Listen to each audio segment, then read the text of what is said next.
నమస్తే, నా పేరు బాలకృష్ణ. క్యూటీవీ న్యూస్ కి స్వాగతం. ఈ రోజు వార్తల్లోని ముఖ్యాంశాలు.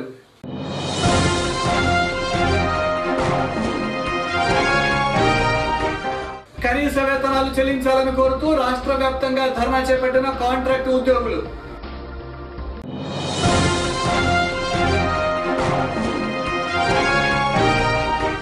పెషావర్ సైనిక స్కూలుపై జరిగిన ఉగ్రవాద చర్యను నిరసిస్తూ నగరంలో విద్యార్థుల ర్యాలీ.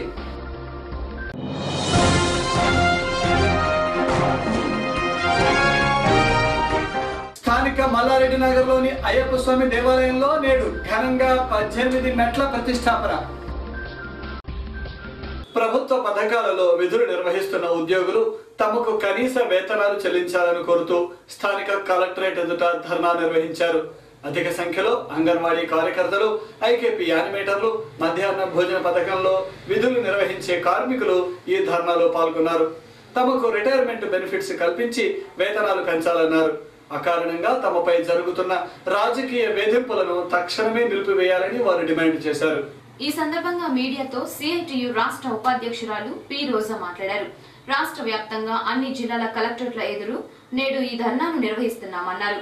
ప్రభుత్వ పథకాలలో విధులు నిర్వహిస్తున్న ఉద్యోగులకు కనీస వేతనాలు కూడా చెల్లించడం లేదని, వీరి సంక్షేమానికి కేంద్ర రాష్ట్ర ప్రభుత్వాలు ఎటువంటి చర్యలు చేపట్టలేదన్నారు. వీరికి వేతన పెంపుతో పాటు ఉద్యోగ భద్రత కల్పించి రిటైర్మెంట్ సౌకర్యాలను కలుగచేయాలని ఆమె డిమాండ్ చేశారు. ప్రభుత్వాలలో పనిచేస్తున్న వర్కర్లందరూ ఈరోజు రాష్ట్ర వ్యాప్తంగా జిల్లా కలెక్టరేట్లను ముట్టడించాలని చెప్పేసి పిలుపునిచ్చాం. కనీస వేతనాలు, ఉద్యోగ భద్రత, సంక్షేమ సౌకర్యాలు ఇవ్వాలని, అలాగే రాజకీయ వేధింపుల్ని అరికట్టాలని డిమాండ్ చేస్తూ ఈరోజు ఈ కార్యక్రమాన్ని చేపట్టాం. ఈ రాష్ట్రంలో లక్షలాది మంది అంగన్వాడీ, ఆశా, మధ్యాహ్న భోజనం, అలాగే యానిమేటర్లు, సాక్షర భారతలో పనిచేసే వాళ్ళు, కంప్యూటర్ సర్వీస్లో పనిచేసే వాళ్ళు, ఇలా లక్షలాది మంది స్కీమ్ వర్కర్లు పనిచేస్తున్నారు. కానీ కేంద్ర రాష్ట్ర ప్రభుత్వాలు వీరికి కనీస వేతనాలు ఇవ్వకుండా వెట్టి చాకరీ చేయించుకుంటున్నాయి. చేస్తున్న పనికి తగినట్టు వేతనం ఇవ్వకపోగా ఉద్యోగ భద్రత కూడా లేని పరిస్థితుల్లో ఇవాళ మిడ్ డే మీల్ని అంటే మధ్యాహ్న భోజన పథకాన్ని స్వచ్ఛంద సంస్థలకు అప్పచెప్పాలని చెప్పేసి కూడా ప్రభుత్వం నిర్ణయించింది. ఇది చాలా దుర్మార్గమైంది. ఈ పరిస్థితుల్లో మా నిరసనను తెలియజేస్తూ మా హక్కుల సాధన కోసం ఈరోజు రాష్ట్ర వ్యాప్తంగా అన్ని కలెక్టరేట్లని ముట్టడిస్తున్నాం. ఇప్పటికైనా ప్రభుత్వం దిగివచ్చి మా సమస్యను పరిష్కరించాలని డిమాండ్ చేస్తున్నాం. లేనట్లయితే మా పోరాటాన్ని ఇంకా ఉధృతం చేస్తామని హెచ్చరిస్తున్నాం. పాకిస్తాన్లోని పెషావర్ సైనిక స్కూలుపై ఉగ్రవాదుల చర్యకు ప్రపంచవ్యాప్తంగా నిరసనలు వెల్లువెత్తుతున్నాయి. 141 మంది ప్రాణాలు తీసి నరమేధం సృష్టించిన ఉగ్రవాదుల చర్యను ఖండిస్తూ సర్వత్రా ప్రదర్శనలు నిర్వహిస్తున్నారు. నగరంలో నేడు స్థానిక రాజేంద్ర నగర్లోని శ్రీ నరేంద్ర కాన్వెంట్ విద్యార్థులు మరణించిన చిన్నారుల ఆత్మలు శాంతించాలని కోరుతూ శాంతి ర్యాలీ నిర్వహించారు. ఉగ్రవాద చర్యలను నియంత్రించాలని ప్లకార్డులు ప్రదర్శిస్తూ విద్యార్థులు ర్యాలీని కొనసాగించారు.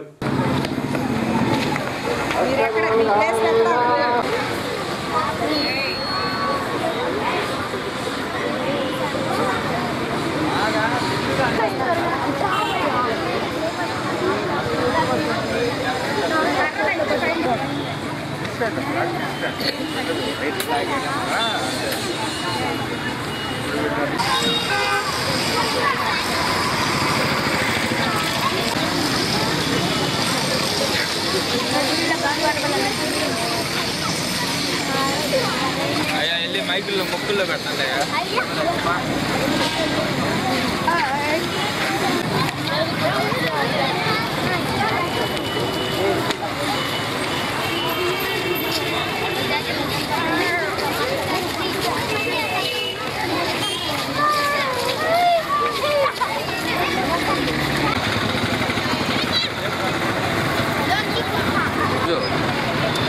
ప్రపంచ దేశాలన్నీ కూడా శాంతి కాముకులై ఈ తాలిబాన్ల యొక్క ఘాతుకాన్ని ఖండించాల్సిందిగా మనవి చేస్తూ, విద్యార్థులైనటువంటి చిన్నారుల్ని సర్వనాశనం చేసిన పాపం ప్రపంచ దేశానికి ఊరకపోదని చెప్పి మనవి చేస్తున్నారు. చేసిన నిరసనకి కారణంగా మా విద్యార్థులందరి చేత మేము ర్యాలీ నిర్వహిస్తున్నాం. ఇలా ఎప్పుడు మనం కూడా చాలా జాగ్రత్తగా ఉండాలి. చేయాలి. ప్రాణం విలువ మిగతా వాళ్ళకంటే నాకు దాని విలువ ఎంతో మిగతా వాళ్ళకంటే నాకు చాలా ఎక్కువగా తెలుస్తుంటుంది. పెషావర్లో జరిగిన నరమేధం విని మానవుడైన ప్రతివాడు బాధపడాల్సిందే, తప్పదు. దానికి మనిషి హృదయం ఉన్న ప్రతి మానవుడు దానికి స్పందించాలి. ఆ స్పందనలో భాగంగా మిత్రుడు బ్రహ్మానంద రెడ్డి ఈ స్కూల్ పిల్లలందరినీ ఒక ఐక్యతతో చక్కగా వాళ్ళకి నివాళులు అర్పించడానికి, ఈ నరమేధాన్ని ఖండించడానికి తీసుకున్న ప్రయత్నం ప్రజలందరినీ కదిలించాలని, వాళ్ళు ముందుకొచ్చి ఈ తీవ్రవాదాన్ని ఖండించాలని మనస్ఫూర్తిగా కోరుకుంటున్నారు. స్థానిక మల్లారెడ్డి నగర్లో నూతనంగా నిర్మిస్తున్న అయ్యప్ప స్వామి దేవాలయంలో నేడు 18 మెట్ల ప్రతిష్టాపన ఘనంగా నిర్వహించారు. కేరళ సాంప్రదాయ రీతిలో వేద పండితుల మంత్రోచ్చారణలతో ప్రతిష్టాపన కార్యక్రమం కన్నుల పండుగగా కొనసాగింది. ఆలయ నిర్మాణం ప్రారంభించి 4 సంవత్సరాలైందని, అప్పటి నుండి ప్రతి సంవత్సరం భక్తులకు అన్నదాన కార్యక్రమం నిర్వహిస్తున్నామని నిర్వాహకులు తెలిపారు. ఈ సందర్భంగా ఆలయ ధర్మకర్త మెట్టు కృష్ణారెడ్డి మాట్లాడుతూ 2012వ సంవత్సరంలో ఆలయ నిర్మాణం ప్రారంభించామని, అప్పటి నుండి భక్తుల తోడ్పాటుతో దేవాలయాన్ని నిర్మిస్తున్నామన్నారు. ఆలయ ప్రాంగణంలో వినాయకుడు, కుమారస్వామి, అమ్మవార్ల దేవాలయములను కూడా నిర్మిస్తున్నామన్నారు. గత నెల 16 నుండి 26వ తారీఖు వరకు భక్తులకు అన్నప్రసాద వితరణ కార్యక్రమాన్ని నిర్వహిస్తున్నామన్నారు. భక్తులందరూ ఈ కార్యక్రమంలో పాల్గొని తీర్థ ప్రసాదాలు స్వీకరించాలని ఆయన కోరారు. కార్యక్రమానికి మాజీ మంత్రి కన్నా లక్ష్మీనారాయణ, వైఎస్ఆర్సీపీ నగర అధ్యక్షుడు అప్పిరెడ్డి, అయ్యప్ప సమితి సభ్యులు సత్యనారాయణ రెడ్డి, సాంబశివరెడ్డి, కిలారి రోసయ్య తదితరులు పాల్గొన్నారు.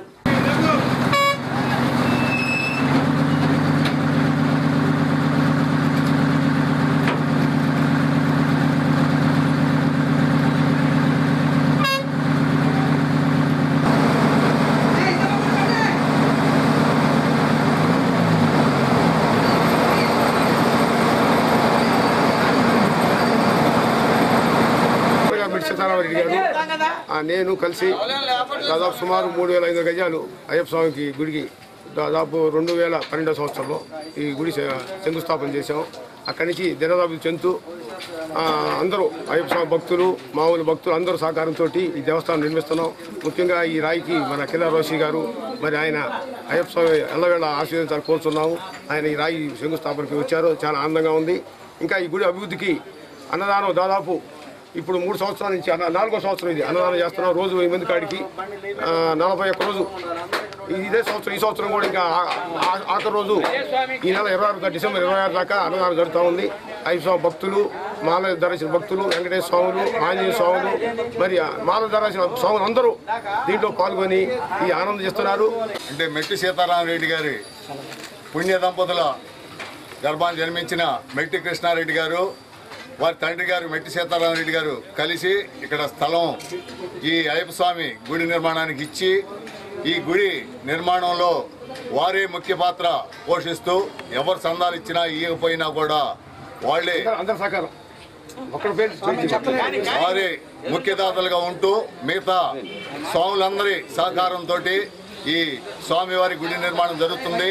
ఈ గుడి నిర్మాణంలో భాగంగా ఈ 18 మెట్లు మరి కిలారి రోసయ్య స్వామి గారు ఎంతో ఉదాత్త హృదయంతో స్వామివారి భక్తితోటి 18 మెట్లు నాయే కాబట్టి నా ఈప్ మీదుగా ప్రతి ఒక్క స్వామి గుడిలో స్వామివారి దర్శనం చేసుకోవాలని చెప్పేసి భావించి ఈ గుడి శంకుస్థాపన రోజే కిలారి రోసయ్య స్వామి గారు ఈ గుడి నిర్మాణానికి విద్యుత్ రంగంలో పనిచేస్తున్న కాంట్రాక్టు కార్మికులు తమ సమస్యలను పరిష్కరించాలని కోరుతూ గత 2 రోజుల నుండి స్థానిక కలెక్టరేట్ ఎదుట ధర్నా నిర్వహిస్తున్నారు.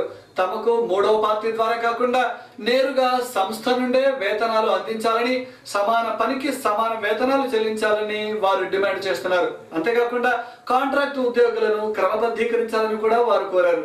ఈ సందర్భంగా ధర్నా నిర్వహిస్తున్న ఉద్యోగులు మాట్లాడుతూ ప్రధానంగా 3 డిమాండ్లతో తాము రాష్ట్ర వ్యాప్తంగా ధర్నాను నిర్వహిస్తున్నామన్నారు.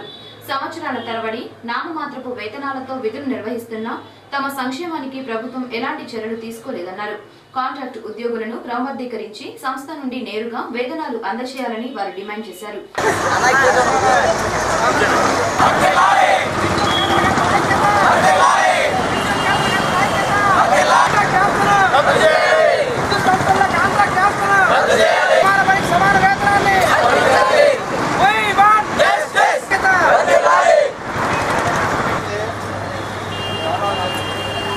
విద్యుత్ కాంట్రాక్ట్ కార్మికులు కమిటీగా ఏర్పడిన మేము కాంట్రాక్ట్ ఉద్యోగస్తులుగా ఎన్నో సంవత్సరాల నుంచి గత 20 సంవత్సరాల నుంచి మేము కాంట్రాక్ట్ పద్ధతిలో పనిచేస్తున్నాము.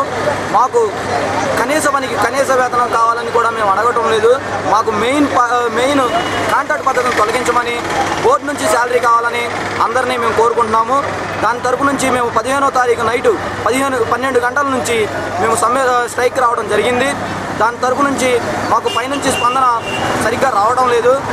దయచేసి పైన అధికారులు కానీ రాజకీయ నాయకులు కానీ అందరూ మాకు సహకరించి మాకు థర్డ్ పార్టీ విధానాన్ని రద్దు చేసి కనీస వేతనం ఇప్పించవలసిందిగా కోరుచు ఈ విద్యుత్ కాంట్రాక్ట్ ఉద్యోగులందరూ సమ్మెకు దిగడం జరిగింది. విద్యుత్ సంస్థల్లో గత 15 సంవత్సరాలుగా కాంట్రాక్ట్ కార్మికులు పనిచేస్తూ శ్రమ దోపిడీకి గురి అవుతూ ఇంకా విసిగిపోయి నీరసించిపోయి ఈ ప్రభుత్వం యొక్క నిరంకుశత్వానికి బలైపోతున్న మేము ఇక ఈ ప్రభుత్వానికి వ్యతిరేకంగా మా హక్కుల మీద సాధించుకోవడం కోసం గత నెల రోజులుగా చేస్తున్న ప్రణాళికలతో పాటు మొన్న 15వ తారీఖు రాత్రి నుంచి మెరుపు సమ్మె చేయడం జరిగింది.